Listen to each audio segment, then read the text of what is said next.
Inabidi tuanze kwenye kile ambacho jana tulimaliza nacho. Afu tukupata muda mrefu wa kukizungumza. Sio wakati tumesema hapa rasmi kwamba jeshi la Marekani limeanza rasmi nini? Ile mazoezi kwa ajili ya operation ya Iran. Iran nao, jeshi la wanamaji la Iran limefanya mazoezi baharini kwake. Kwa ajili wakisema kujiandaa dhidi ya huyo Marekani. Lakini taarifa ambazo zinakuja baadaye ni kwamba Iran na Marekani wanakubaliana kurejea tena kwenye mazungumzo, hata ikiwezekana kwa njia ya simu. Yes, imekuwa ni taarifa kubwa sana ambayo inaendelea duniani, hususan katika ukanda Mashariki ya Kati. Namna gani ambapo Marekani amekuwa akiongeza nguvu zake za kijeshi kwenye pwani ya karibu ya nchi ya Irani, lakini zaidi sana katika kupeleka shindikizo la kiusalama. Na kwa mfano jana Marekani umeweza kuondoa meli vita zake nyingi katika nchi ya Taiwan, hata katika nchi ya Venezuela ambao walikuwa wanazikabili kuweza kulinda kijeshi na kuweza kuzipeleka katika nchi ya Iran.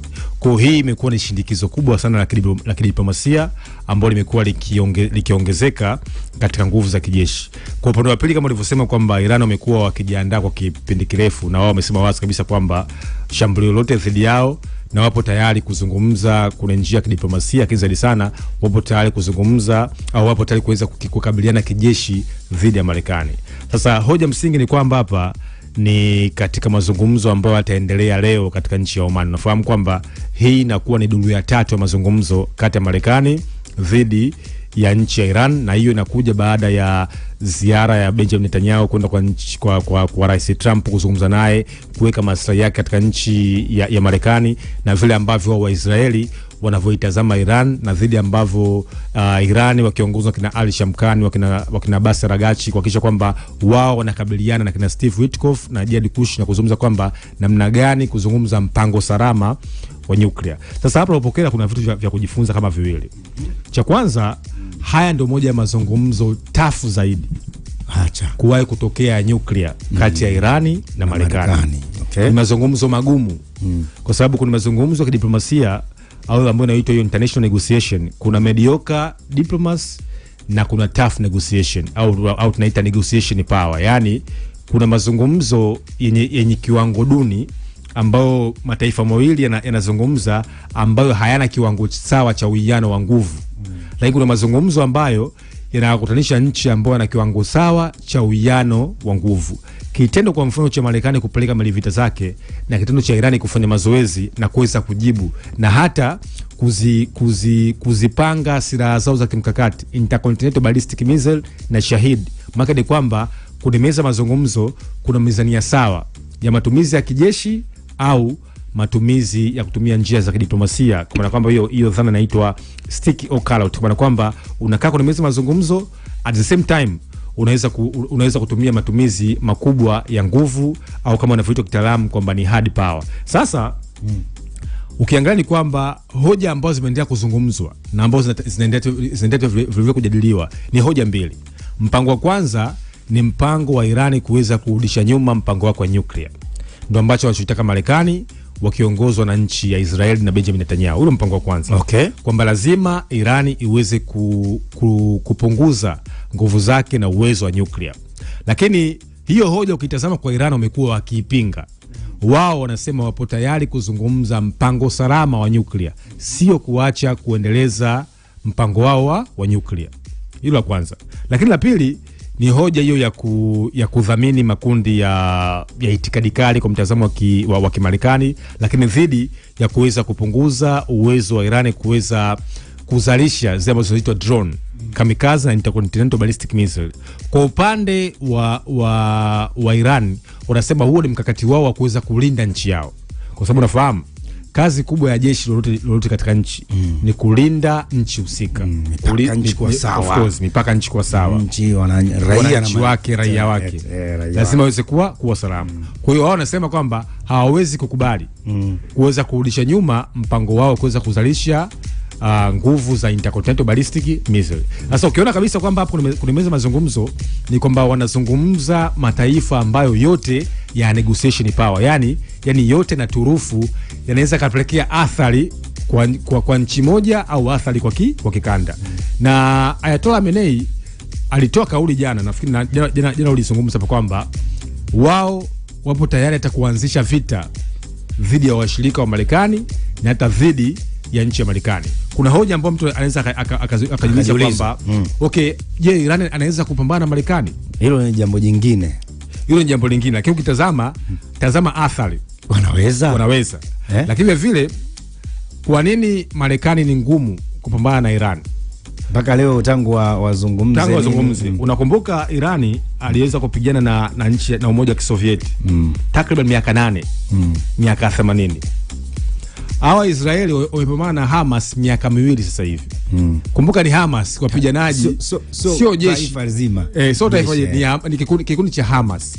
Sasa vita na Irani itakuwa ni vita kubwa sana ya kikanda, kwa sababu Irani anaweza kuathiri maslahi ya Marekani kuna eneo la Mashariki ya Kati. Lakini at the same time huwezi kuongoza nchi ambayo watu hawakutaki. Unajua unaweza kwenda kufanya regime change, kwa sababu maeneo yote ambapo Marekani amefanya regime change, maeneo hayo hayakujatulia kiusalama. Tazama kwa mfano Iraki, tazama kwa mfano Afghanistan, nenda kwa mfano Syria, nenda kwa mfano Libya. Kote ambapo walifanya regime change hakujaweza kutulia. Lakini vile kwa nini ngumu vile kupambana na Marekani kwa wakati huu? Kwa sababu hao wa Irani wenyewe baada ya maandamano kufanyika wameweza kuwa wamoja. Wamekubali bwana, huyu ndio kiongozi wetu. Na sisi tunasonga mbele, tunashikamana. Sasa unataka kwenda kufanya nini tena? Sasa hata kwa mfano ukimchukua huyo Laza Pahlavi ambaye ni mwanamshauri Mohamed Shah ambaye alipinduliwa mwaka 1979, ukuja kumweka anaweza kuongoza watu ambao hawamtaki. Nimeona kuna baadhi ya wanaharakati ambao wamekuwa wapo uhamishoni, wamekuwa wakipressurize jumuiya ya kimataifa kuweza kwa Trump kuweza kuondoa utawala wa Ayatollah. Lakini je, taifa lenye watu takriban watu milioni 60 unaweza kuliongoza katika watu ambao hawakutaki? Sasa ukitazama ni kwamba imekuwa negotiation ngumu sana ambao kimsingi imekuwa inaendelea. Mazungumzo ambayo yaliongozwa na Barack Obama ambayo kunaitwa maarufu Joint Complexive Action ambayo ilifanyika mwaka 2015 yalihusisha Irani dhidi ya mataifa yote makubwa, kwamba Irani iweze kuondoa nguvu za nyuklia na iweze kuondoa vikwazo. Na of course Barack Obama aliweza kuondoa vikwazo. Lakini Trump alivyoingia akarudisha vikwazo. Sasa kwa Irani kuna ya mazungumzo wanachotaka, wanataka Marekani cha kwanza wazungumze mpango salama wa nyuklia ili Marekani aweze kuondoa vikwazo dhidi ya nchi yao. Lakini cha pili kwa hoja ambayo inajenga Netanyahu kwamba tukiweza kuondoa vikwazo Irani, maana ni kwamba wataenda kuwapa pesa Hamas, wataenda kuwapa pesa Houthi, Hatib Hezbollah, Fanmiun na Hezbollah kule Afghanistan. Kwa sasa ukiona hapa ni kwamba yani kwa Netanyahu ana hofu Irani iweze kutoa vikwazo, lakini kwa Irani wanataka tulie vikwazo uweze kupunguza mpango wao wa nyuklia na kuweza kuzungumza mpango salama. Sasa ukiangalia kwamba hapa Trump yupo tunasema yupo kwenye dilemma. Ndio maana tangu alivyosema kwamba ataivamia Iran, hii inaenda karibia mwezi wa pili, amekuwa akizungumza tu. Na jana kwa mfano Marco Rubio anasema kwamba mazungumzo na Iran yamekuwa mazungumzo magumu kwa sababu hawa watu wamekuwa wakitafsiri mazungumzo yao katika mtazamo wao wa Kishia. Yaani kila kitu ambacho wanazungumza namna gani wanakiweka katika mtazamo wa Kishia. Unafahamu kwamba nchi ya Irani 90% ni Shia majority. Ndio. Ukiacha kuna makundi ya Sunni, Wayahudi 3%, Wakristo 1%. Lakini still bado mazungumzo yao ambao yamekuwa yakiongozwa kina Ali Shamkani, wakina Abbas Aragachi, yamekuwa kibase katika mtazamo wa kidini. Kwa hivyo vile ukiangalia, ndio maana nikasema kwamba haya mataifa yote yana misuli sawa ya nguvu ya mazungumzo. Sasa kwa hii ni muhimu kwa nini? Hii niweke vizuri. Kwa ili uweze kupambana vile na Iran, hauwezi kupambana naye moja kwa moja. Kwa maana kwamba kwa sababu huyu kuna makundi bwana ya support hapo nje pale. Kwa kwamba na Hamas, ana Hezbollah, Fanmiun, Hatib Hezbollah na Houthi, na amekuwa akisupport kwa namna moja na katika masuala mazima ya kifedha, silaha na kwa mazoezi. Sasa ili uweze kupambana na Iran cha kwanza sema uweze kuyapunguza nguvu. Kwanza haya kuyapunguza. Haya makundi. Kitu ambacho alikuwa anafanya Israeli ikafika sehemu. Umeelewa? Kama umeelewa tekniki yao. Ndio maana miaka miwili kwanza umepambana kwa kiasi kikubwa na Hamas na Hezbollah. Sawa?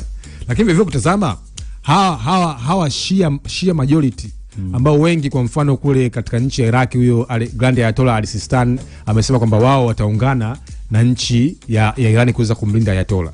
Kwa hiyo ukiona kabisa ni kwamba ndio mami sometimes na unawaelewa Wayahudi kuweza kujaribu kuitambua Somaliland kupata eneo la kimkakati la El Mandeb kuweza kupambana na Houthi kutokea kaskazini katika eneo la Somalia. Kwa sasa lazima kwanza Marekani kupambana na Irani moja kwa moja itakuwa ni ngumu, itakuwa ni vita ya muda mrefu na itakuwa na athari kubwa duniani. Kwa hiyo mkakati wao wa pili, cha kwanza tuweze kuimaliza nguvu makundi ambao Iran imekuwa kiasapoti, lakini ukiweza kuimaliza nguvu, bado Iran imekuwa na nguvu ya kuzalisha intercontinental ballistic missile ambayo inaweza kapija ndani kabisa mwa Tel Aviv mpaka Haifa. Kwa hivyo vile kutazama kabisa imekuwa na mtazamo mkali sana kwa nchi ya Israeli wanapoitazama Iran, lakini zaidi sana imepelekea dilema kubwa sana kwa nchi ya Marekani kupambana dhidi ya Iran. Na Iran wenyewe wamesema kwamba wako tayari kukaguliwa kwenye vinu vyao kabisa vya nyuklia. Watu waende kule wakakague, yani fresh, njoeni kague, tunataka kukagua bana. Tume ya kimataifa ya atomic. Njoeni mkague, maisha yaendelee. Sawa. Sasa